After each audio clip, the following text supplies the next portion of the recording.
Hello, friends and people I don't know. I'm Pablo Kelly, as many of you know, and if you do not know me, if you've just been shared this by a friend or someone, I'd like to ask that you please, if you know someone with a brain tumour who is a bit lost, a bit terrified, unsure what to do, they're kind of conflicted between their choices. They're going to do chemo or radiotherapy, and they also are thinking about things they can do with their diets and supplementation and stuff. Well, I mean, I've got a vast bit of knowledge. Well, it's not vast, but it's pretty expansive because I spent nearly 8 years. It's about 8 years to the day almost of my life dealing with a terminal brain tumour. And my odds were pretty terrifying, to be honest. I had no idea how long I was going to live. They told me 6 to 9 months without standard of care, and roughly 12 to 15, which is the average they give for everybody, with chemotherapy and radiotherapy. I had to, in my mind, in my heart, I declined standard of care because they didn't offer me as much of a kind of peaceful life as I would have hoped, healthy life. Chemo and radiotherapy, they actually almost destroy the body in a sense. Your immune system gets shocked, you lose your hair, you might lose the ability to have children, and all these things were factors that brought me to my choice of declining, because what's the point living if you're going to be suffering for those 6 to 9 months, 12 to 15 months. My tumour was inoperable, so I mean, what choice did I have? In my mind, it was the only choice to decline it and try a ketogenic diet. In doing so, I actually give myself more than 12 to 15 months. I'm here 8 years on. I've had 2 surgeries. My inoperable tumour in 2017 became operable, which is pretty unheard of for someone who declines standard of care. In a couple of Professor Seyfried's in his studies and in the people he's spoken to across the world, I'm one of the longest known survivors of a terminal inoperable brain tumour using only metabolic means. Obviously I've had 2 operations, but that was post-metabolic therapy for myself. So what I'm trying to say is, I think in 2014 when I was diagnosed, I made this mental kind of choice to embrace life in a different way and expand my knowledge of how I live. That meant kind of really simplifying what I eat, as well as changing my entire mindset and being present with my illness. I gained peace by doing so because I found that by kind of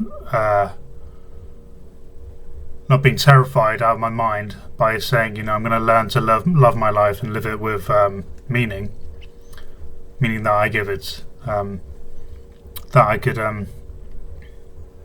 actually enjoy the time I had left. I thought, if I'm going to do it, I'm going to do it the way I want to do it. I'm going to make that choice. And everyone does the same thing when they're diagnosed with cancer. They make a choice.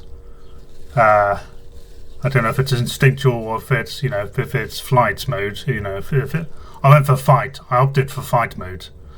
And lots of people tend to offer for flight mode, and they end up doing something they don't really believe in.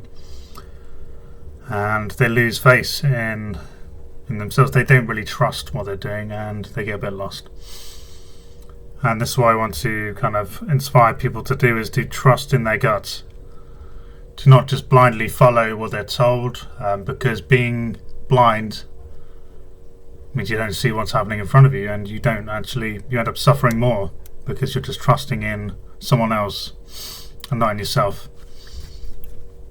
I really believe in trusting your guts. Every time I've had something that has arisen within my cancer journey, for example, I got stable scans from the offset using ketogenic diet, which was, it was going to happen because I made the right choice for me. But my doctors were just telling me how lucky I was that it was working. It was not going to work for everybody, but I mean, what they do is they tell people who have cancer to eat donuts, to eat loads of pasties, to enjoy themselves, because they really believe it's going to make your life better, but it doesn't. It kind of speeds you towards your death. And I'm not a big fan of this, because the medical system is a bit flawed in that sense, that they don't get any training for dietary needs. They don't research, the evidence which is out there. There's many thousands of people all over the world doing ketogenic diets and metabolic diets for their cancers, and they're outliving the odds. It just makes sense to me. So yeah, if there's anyone out there who that is struggling with their cancer diagnosis, who needs a little bit of guidance, just needs some, someone to inspire them, just by evidence, by existing, which is what I'm doing. I exist, and I hope I inspire, because I'm sick of watching other people suffer. I spent a long time in my past, before I was diagnosed, suffering from my mental weakness, which was all based around cannabis and the inability to let go of my fears, suppressing them by smoking cannabis and hiding myself away from myself. As soon as I stopped the habit of cannabis smoking, and just, it was like a religious thing for me. I was doing it daily, day in, day out, morning to noon.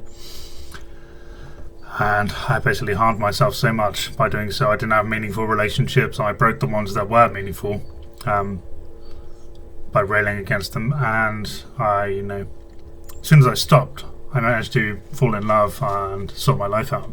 Got a job for the first time, a steady job. And then as soon as I'd got a job, and I was 6 months in, diagnosed with cancer, this stuff happens, but I didn't let it knock me back. I took one step forward, then followed my heart. So yeah, if you want to reach out to me on my website, Pablo's Journey Through Cancer, I think, let me just, I forgot the name, pablosbrainjourney.com. I'm willing to talk to you, anyone and everyone, partners of the people with cancer, it doesn't matter, as long as you're willing to listen to your own heart. You don't have to take my advice or my suggestions. I'm just an anecdotal human being, someone who's lived through it, and that actually instills hope in other people that they can do more. So yeah, please reach out if you do want to talk to me. My name is Pablo Kelly, and as you can see, I look well. I may not be the most presentable person, but I'm a human being. This is what we look like. If we didn't have modern examples of cleanliness, we would all look like this, all bearded, apart from the women. Let it all hang loose is the way I believe. Okay, much love, everybody.